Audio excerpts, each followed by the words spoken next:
பூஜ்யாய ராகவேந்திராய சத்ய தர்மரதாய ச பிரஜதாம் கல்பவருஷாய நமதாம் காமதேனவே.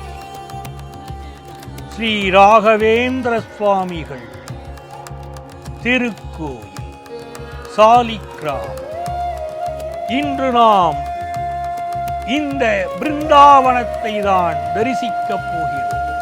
புண்ணிய பூமியாம் பாரதத்தில் நம்முடைய புராதனமான சனாதன தர்மத்தில் தாய் தந்தையருக்கு பிறகு அடுத்த ஸ்தானத்தில் குருவை வைத்து நாம் போற்றுகிறோம். குரு என்றால் என்ன பொருள்? அஞ்ஞானம் எனும் இருளை நீக்கி மெய்ஞானத்தை காட்டுபவர்தான் குரு. நம்முடைய இந்திய திருநாட்டில் குரு வணக்கத்திற்கு அதிக முக்கியத்துவம் கொடுக்கப்படுகிறது. அப்படிப்பட்ட ஒரு அற்புத குருதான் மகா ஸ்ரீ ராகவேந்திரர். இவர் பிரகலாதனின் மறு அவதாரமாக அறியப்படுகிறார்.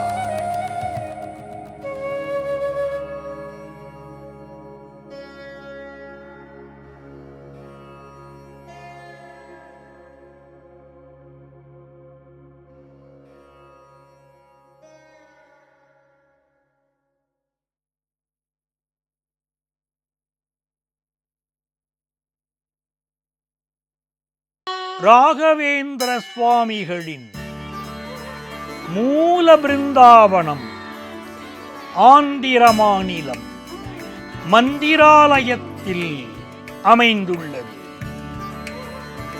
அந்த மந்திராலயத்தில் இருந்து சேகரிக்கப்பட்ட புனித மண்ணை, அதாவது மிருத்திகையை பிரதிஷ்டை செய்து நாடு முழுவதும் ராகவேந்திர சுவாமிகளின் மிருத்திகா பிருந்தாவனங்கள் கட்டப்பட்டுள்ளன.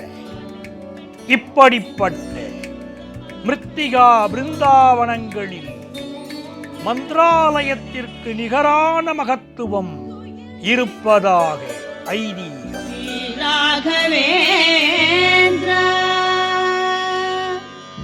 கனிவு மலரே நின் விழிகள், காந்த பார்வையே நின்பதனம். ஸ்ரீ ராகவேந்திர சுவாமிகள் 16ஆம் நூற்றாண்டில் வாழ்ந்த இந்து மத மகான்.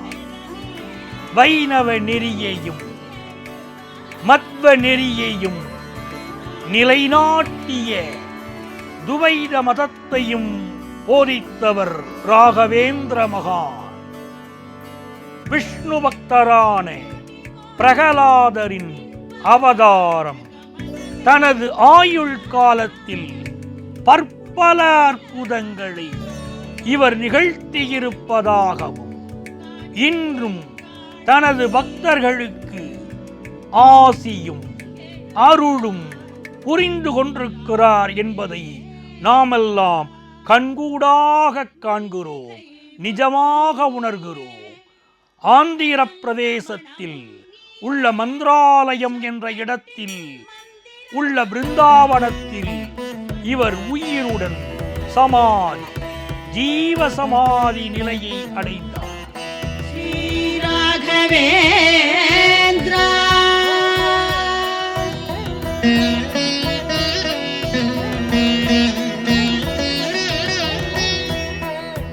அன்பர்களே, சங்குகர்ணன் என்ற தேவன் ஒரு சாபத்தின் காரணமாக இந்த உலகில் அரக்கர் வேந்தன் இரண்யகசிபுவின் மகன் பிரகலாதனாய் பிறந்தார்.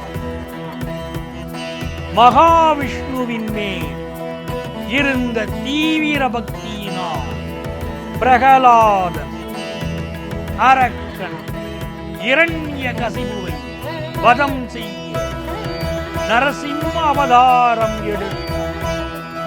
தனது அடுத்த பிறவியில் பாக்லிகனாக பிறந்தார். பாக்லிகர் மகாபாரத போரில் பாண்டவர்களுக்கு எதிராக போரிட்டாலும் ஒரு நல்ல ஹரிபக்தராக விளங்கினார். இவர் போரிலே பீமனின் கையால் உயிர் துறந்தார்.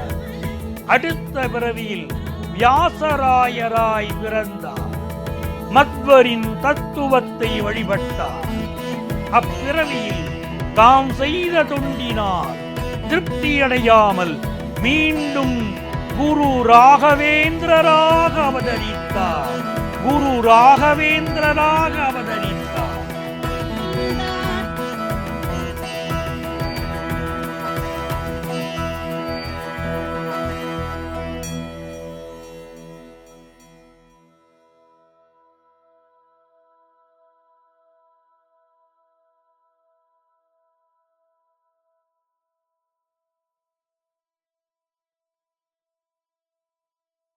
சுக்லபக்ஷ சப்தமி திதியில் மிருகசீரிட நட்சத்திரத்தில் அவதரித்தார் ஸ்ரீ ராகவேந்திரர். அவருக்கு பெற்றோர் சூட்டிய பெயர் வேங்கடநாதன். வேங்கடநாதனின் ஜென்ம ஜாதகத்தை கணித்த ஜோதிடர்கள் அவர் பிற்காலத்தில் உலகமே போற்றும் ஒரு அற்புத பிறவியாக இருக்கப் போகிறார் என கணித்து சொன்னார்கள். பால்ய வயதிலேயே முறையாக வேதங்களை பயின்றார் வேங்கடநாதன்.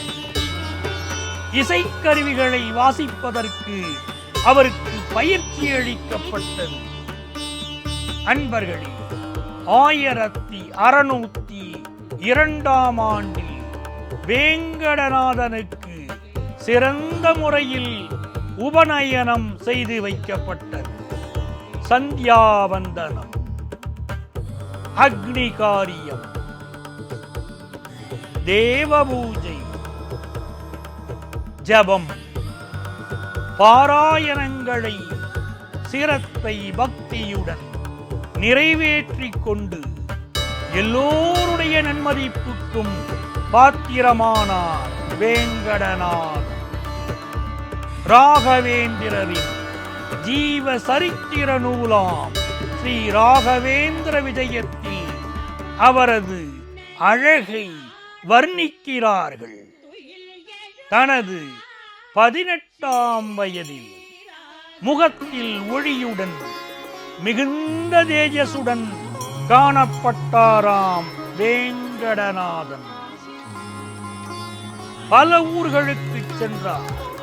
அரசவைகளில் அறிஞர் பெருமக்கள் பலருடன் மிகச் சிறந்த முறையில் தர்க்கங்கள் செய்தார். பாராட்டுக்களை பெற்றார். தனது குருமார்களான ஸ்ரீ விஜயீந்திரர், ஸ்ரீ சுதீந்திர சுவாமிகளின் பரிபூரண அன்பையும் ஆசிகளையும் பெற்றிருந்தார் வேங்கடநாதன். வேங்கடநாதனுக்கு ஸ்ரீ வாசுதேவாச்சாரியாரின் மகள் சரஸ்வதி தேவியை மணமுடித்து வைத்தார் ஸ்ரீ சுதீந்தரர். நின்னால் உயர்வு கொண்டதன்றோ துயில் எழுவாய் ஸ்ரீ ராகவேந்திரா. ராகவேந்திரரின் அற்புதங்கள் கோடி கோடி.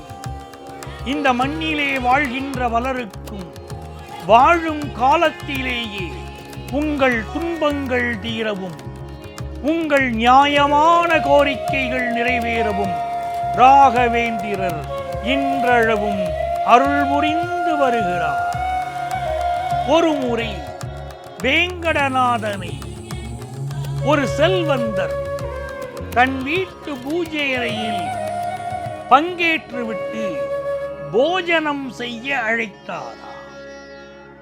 அங்கு சென்ற வேங்கடநாதனை பூஜைகள் செய்துவிட்டு சூக்த பாராயணங்கள் செய்தார். வேங்கடநாதனின் மேன்மைகளை அறியாத அந்த வீட்டு புரோகிதரின் மகன் மரியாதை குறைவாக வேங்கடநாதனை நடத்தினார். வேங்கடநாதன் அக்னி சுத்தம் பாராயணம் செய்தபடியே சந்தனத்தை அரைத்துள்ளார். மதிய போஜன வேளை.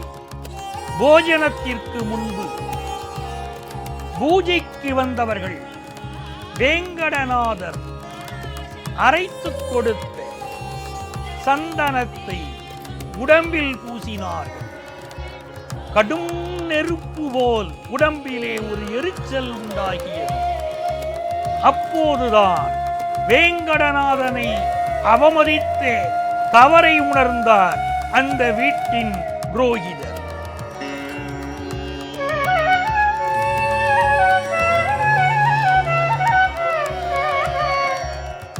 ஒரு கட்டத்தில் குடும்பத்தின் வறுமையை போக்க உதவி கேட்டு சுதீந்தரரை சந்தித்தார். இதற்கிடையிலே மத்வநவமி அன்று இரவிலே சுதீந்தரர் ஒரு கனவு கண்டார். அதில் வேதவியாசர், மத்வாச்சாரியார் தோன்றினார்கள். வேங்கடநாதன் மத்வ மடத்தின் அடுத்த அதிபதியாகவே ஆவதற்கு பூமியிலே அவதாரமாகி இருக்கிறார் என்று சொன்னார்கள். அவருக்கு ராகவேந்திர தீர்த்தர் என பெயர் சூட்டி மடாதிபதி சிம்மாசனத்தில் அமர்த்தி பட்டாபிஷேகம் செய்யும்படி ஆணையிட்டார்கள். அருளுமே காண துயில் எழுவாய். பூர்வாசிரமத்திலே வேங்கடநாதனாக இருந்தவர் தான் பயின்ற அத்துணை ஓலைச்சுவடிகளையும் தூக்கி வீச நினைத்தபோது அன்னை கலைவாணி அவர் முன் தோன்றினார். அவருடைய அவதார ரகசியம் பற்றி எடுத்துரைத்தார். இப்படித்தான் வேங்கடநாதர் ஸ்ரீ ராகவேந்திர தீர்த்தராக பட்டம் சூட்டப்பட்டார். கலைவாணியுடைய அனுக்கிரகத்தால் குருமார்களின் வழிகாட்டுதலினால் வேங்கடநாதன் ராகவேந்திர தீர்த்தராக ஆனார். அதன்பின் நாடு முழுவதும் ராகவேந்திரர் தன்னை நாடி வரும் பக்தர்களுக்காக யாத்திரை செய்து அருளாசி வழங்கினார். உண்மையின் மறுபதிப்பும் நீயே, எத்துணையோ செய்த பேர் எந்தையே நின்னையே கண்டோம். துயில் எழுவாய் ஸ்ரீராகவேந்திரா. முகலாய மன்னன் ஒருவன் மசூத் கான் குதிரையில் சென்று கொண்டிருந்தார். போர் முனையில் இருந்து ஒரு ஓலைச்சுவடி வந்தது. அதை பிரித்து பார்த்த மன்னனுக்கு அதிர்ச்சி. அதில் இருந்த எழுத்துக்கள் தமிழில் எழுதப்பட்டிருந்தன. அப்போது வெங்கண்ணன் என்ற ஆடு மேய்ப்பவரை அழைத்து கடிதத்தை படிக்கச் சொன்னார் மசூத் கான். வெங்கண்ணன் படிப்பறிவில்லாதவன், தன்னால் படிக்க இயலாது என்றார். மசூத் கான் அந்த ஆடு மேய்ப்பவன் பொய் சொல்வதாக கருதினான். அந்த நேரத்திலே அந்த வெங்கண்ணனை ராகவேந்திரருடைய வரம் காப்பாற்றியது. வெங்கண்ணன் ராகவேந்திரரை அவருடைய யாத்திரையின் போது தரிசனம் செய்தது. அந்த அருளாசியினால் அவனுக்கு இப்பொழுது கல்வி ஞானம் ஏற்பட்டது. ராகவேந்திரரின் அருளாசியினால் படிப்பு வாசனையே இல்லாத வெங்கண்ணனுக்கு அந்த கடிதத்தை வாசிக்கும் திறமை புலமை கிடைத்தது. அந்த வெங்கண்ணன் பிற்காலத்தில் திவான் பதவி அடைந்தார். படிப்பு வாசனை கூட இல்லாத ஒருவனுக்கு ராகவேந்திரனின் மகிமை திவான் பதவி தந்தது.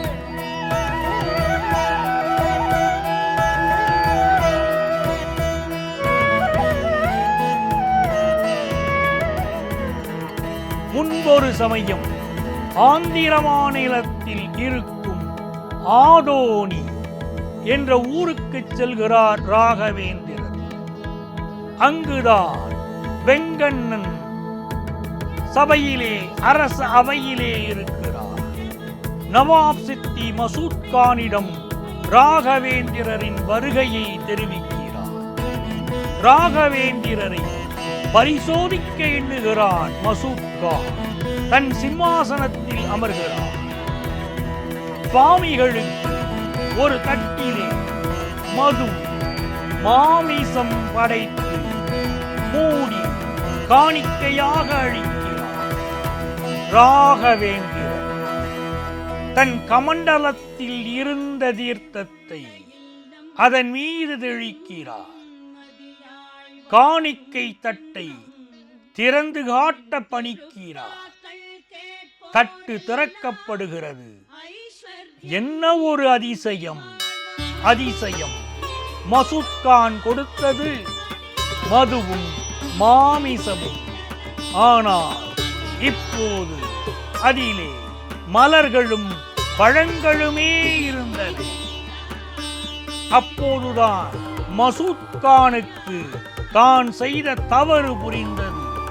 தன் தவறுக்கு பிராயச்சித்தமாக ராகவேந்திரருக்கு ஏதாவது வழங்க விரும்புவதாக மசூத் கான் தெரிவித்தார். அதற்கு ஆதோனி சமஸ்தானத்தில் இருக்கும் மாஞ்சாலை கிராமத்தில் தற்போது மந்திராலயம் அமைந்திருக்கும் பகுதியில் தான் ஜீவசமாதி அடைய நினைத்திருப்பதாக சொல்கிறார் ராகவேந்திரர். மாஞ்சாலை கிராமத்தை மகிழ்ச்சியுடன் வழங்கினான் மசூத் கான். ஸ்ரீ ராகவேந்திரா நினக்கு மங்களம். உலகம் பூரித்து நிற்க பொன்னும் பொருளும் பெறவே அருகனாய் வந்து அவதரித்த ஸ்ரீ ராகவேந்திரா நினக்கு மங்களம். ஒரு சமயம் ராகவேந்திர மகான் தன் வாழ்நாள் குறித்து கணித்துச் சொல்லும்படி 3 ஜோதிடர்களை அழைத்து கேட்கிறார். 3 பேரும் 3 விதமான கணிப்புகளை சொன்னார்கள். ஒரு ஜோதிடர் 100 ஆண்டுகள் ராகவேந்திரர் வாழ்வார் என்றார். மற்றொரு ஜோதிடர் 300 ஆண்டுகள் அவரது ஆயுட்காலம் என்றார். 3வது ஜோதிடர் 700 ஆண்டுகள் அவர் வாழ்வார் என்று கணித்து சொன்னார். அது எப்படி ஒருவருக்கு 3 ஆயுட்காலம் இருக்க முடியும்? 3 ஜோதிடரும் 3 கணிப்புகளை சொல்கிறார்களே, அது என்னவென்றால் பூத உடலாக 100 ஆண்டுகளாகவும் கிரந்த வடிவத்தில் அதாவது நூல்களின் வாயிலாக ராகவேந்திரர் 300 ஆண்டுகளும் பிருந்தாவனத்தில் 700 ஆண்டுகளும் வாழ்வார் என்பதே அந்த ஜோதிடர்கள் சொன்ன கருத்தின் உட்பொருள். இதயம் நின்று மாயக்கண்ணல் மனம் நிறைந்த நிருசிங்க ஒளியில் கலந்த ஸ்ரீ ராகவேந்திரா நினக்கு மங்களம். தன் பூர்வாசிரமத்தில் சாதாரண கிரகஸ்தனாக வெங்கண்ணனாக இருந்தபோது அவர் எண்ணற்ற இன்னல்களை அனுபவித்தார். அதனால்தானோ என்னவோ இன்றளவும் தன்னை நம்பி நாடி வரும் பக்தர்களின் ஏழ்மையை போக்கி சுபமான நல்வாழ்வை அருளி வருகிறார் மந்திராலய மகான் ஸ்ரீ ராகவேந்திரர்.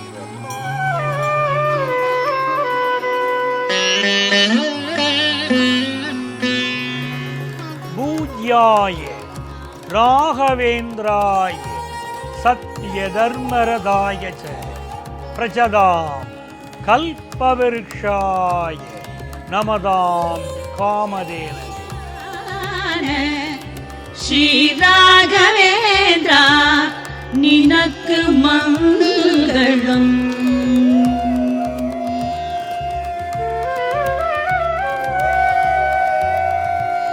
போற்றிடும் தமிழ் சுப்பிரபாதம் கண்டே பொங்கிடும் காவிரியாய் வந்து பூரித்து அனைத்து மகிழும் ஸ்ரீராகவேந்திரா நினக்கு மங்களம்.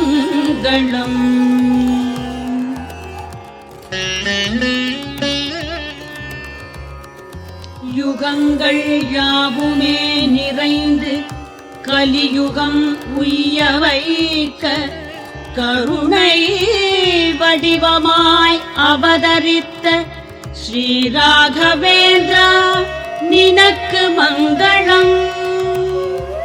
போற்றி போற்றி புகழ் பாடல் கேட்டு சாற்றும் எம்மை என்றும் காக்கும் சத்குருவே சத்தியனே ஸ்ரீராகவேந்திரா நினக்கு ஜெயமங்களம் சுபமங்களம்.